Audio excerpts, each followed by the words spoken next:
How can that happen? Yes. If judges can come back to the courts and say that they would like to have, or rather, have an injunction placed or a stay whereby then they themselves cannot be questioned. How do you remove corruption from the judiciary if the alleged or accused agents of corruption can stop themselves from being questioned and or investigated? That's a very good question. If I may use an analogy, when in first aid, they say you find a patient who may not be responsive, is collapsed or something, they talk of the ABC of first aid.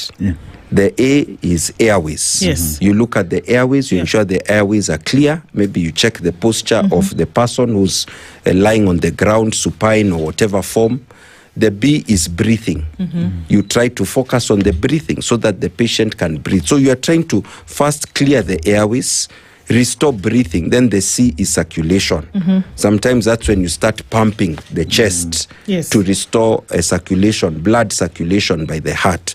So what we are trying to say is that in the judiciary also, to fight corruption, the first thing you need to do is to clear the airways. And this obstruction, in some cases by a few judges or judicial officers who obstruct GSC, is what is blocking the airways. So we want to clear the airways to restore breathing and ensure the circulation of the blood is unhindered to every cell of the body, in this case of the judiciary. So that is why we are having this targeted court boycott. It is precisely an emergency measure under the ABC first aid protocol, if I may use it as an analogy, to clear the airways, restore breathing, and restore circulation of the blood. Once we're able to do that, we think we'll be able to work effectively with the structures and the officers in the judiciary to fight the corruption that is within, and also to cut off those